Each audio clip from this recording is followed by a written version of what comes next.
Bienvenidos a la 15ª entrega de Panorama Bíblico. Mi nombre es Juan Pablo Rivadavia, director del Instituto Bíblico Valle del Conlara. En esta oportunidad, continuando con los libros históricos, estudiaremos el primer libro de Samuel y la transición de los jueces a los reyes. Primero de Samuel cubre 100 años aproximadamente, desde el nacimiento de Samuel hasta la muerte del rey Saúl. Sobre la fecha, se cree que se escribió poco después de la muerte de David, porque primero de Samuel 27:6 parece referirse al reino dividido, hecho que ocurrió después del rey Salomón.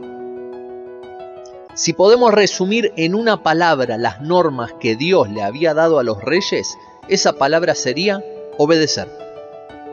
En este tiempo de los reyes también comienzan a surgir los profetas. Y otro dato a destacar es que se recalca la importancia de la oración y se hace énfasis en que el Espíritu de Dios es quien faculta a los líderes para realizar la comisión divina.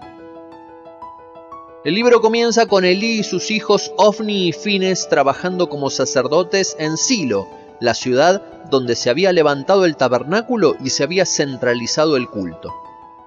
Y con una mujer llamada Ana de la tribu de Efraín, clamando a Dios por un hijo, pues era estéril.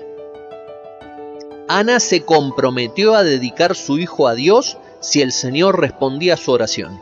Y efectivamente Dios respondió su oración y ella cumplió con su compromiso. El Señor le dio la dicha de concebir un hijo y ella no se olvidó de su promesa. Aunque podía haber pensado egoístamente, pudo experimentar que Dios no es deudor de nadie y Ana pudo disfrutar ver a su hijo convertirse en un gran siervo de Dios. Los hijos del sacerdote Elí eran hombres perversos, eran ladrones y fornicarios, y su padre no los corregía. Dios lo alertó a través de un profeta que llegaría el juicio para su familia, pero Elí no hizo nada. Realmente había fracasado como padre. Samuel se alejó de los malos caminos que habían tomado sus hombres. Y una noche, Dios lo llama de forma audible al joven Samuel y le confirma el juicio sobre la casa de Elí. Finalmente ocurre que Israel entra en guerra con los filisteos roban el arca del pacto y matan a los hijos de Elí. Y cuando llega la noticia a cae hacia atrás de la silla y se desnuca. Cuando no hay arrepentimiento y se persevera en el pecado, el juicio de Dios llega tarde o temprano. Por la intervención de Dios, el arca sobrenaturalmente es restituida a Israel. Y Samuel es levantado por Dios como ministro y comienza a visitar al pueblo, enseñándole la ley y ofreciendo sacrificios en todo lugar donde llegaba. Samuel organizó escuelas de profetas para enseñar y formar líderes para el pueblo. Luego llamó a todos los israelitas a deshacerse de todos los ídolos y reunirse en Mizpa para orar y ayunar, y así ver la protección de Dios. Los filisteos aprovecharon esa reunión para atacar nuevamente al pueblo, pero Dios envió fuertes truenos que atemorizaron a los enemigos y finalmente fueron vencidos por el pueblo de Dios. Y allí Samuel levantó una piedra en conmemoración, llamándola Eben Ezer, que significa hasta aquí nos ayudó el Señor. Los filisteos no atacaron más a Israel en todo el tiempo de Samuel. Por fin era un tiempo donde se había restablecido la paz. Hasta este momento Israel era un pueblo teocrático, en el cual Dios levantaba jueces para tareas específicas y los dotaba de capacidades a través de su Espíritu Santo. Pero un nuevo giro ocurriría en la tierra prometida. Por querer imitar a los otros pueblos, Israel pide tener un rey. Samuel se duele por el pedido del pueblo, y el Señor le dice, no te han desechado a ti, sino a mí. Dios le advirtió a la gente sobre las demandas que traería un rey.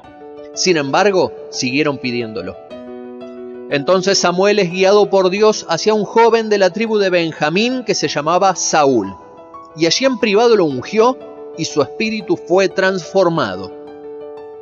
Y llegó la oportunidad para demostrar la transformación de este varón, cuando los amonitas atacaron la ciudad de Jabes. Saúl guió a Israel a la victoria y se transformó en un héroe nacional. En una reunión pública en Mizpa, Samuel declaró que Saúl era el rey y le aconsejó obedecer la ley de Dios, siendo esta la única manera de tener la bendición. Saúl guió a victorias importantes a la nación, pero en Gilgal una parte de su débil carácter salió a la luz al no esperar a Samuel y ofrecer él mismo un sacrificio a Dios, cosa prohibida para quien no era un sacerdote, aún para un rey. Saúl derrota a los filisteos en Micmas y en muchas otras naciones, pero las muchas victorias lo enorgullecieron. Y nuevamente desobedece a Dios por no destruir completamente a los amalecitas y quedarse con el ganado como botín, poniendo como excusa que lo hizo para realizar sacrificios a Dios. Es aquí donde Samuel dice la famosa frase: el obedecer es mejor que los sacrificios. Podemos realizar muchas obras religiosas externas, peregrinar, ayunar, asistir a servicios religiosos y mucho más. Pero si no hay disposición de corazón a obedecer a Dios, todo eso no tiene ningún valor. Finalmente, Dios quitaría el reino a Saúl por la desobediencia. Entonces Dios se provee de otro muchacho, y Samuel, en privado, unge al joven David, un pastorcito de Belén. Nuevamente se presenta la oportunidad para demostrar esta unción de Dios, y esta vez a través de un gigante filisteo llamado Goliat. David mata a Goliat con su honda y se transforma en el nuevo héroe nacional. Saúl es invadido por los celos y trata de matar a David, pero Jonatán, el hijo de Saúl, quien se había hecho amigo de David, lo ayuda a escapar. David huye al desierto y Saúl lo busca para matar. 2 veces David tuvo la oportunidad de matar a Saúl, pero se negó a tocar al ungido de Dios, dándonos ejemplo de dejar la venganza en manos de Dios. En este tiempo los filisteos dieron refugio a David, le permitieron vivir en la ciudad de Ziklag.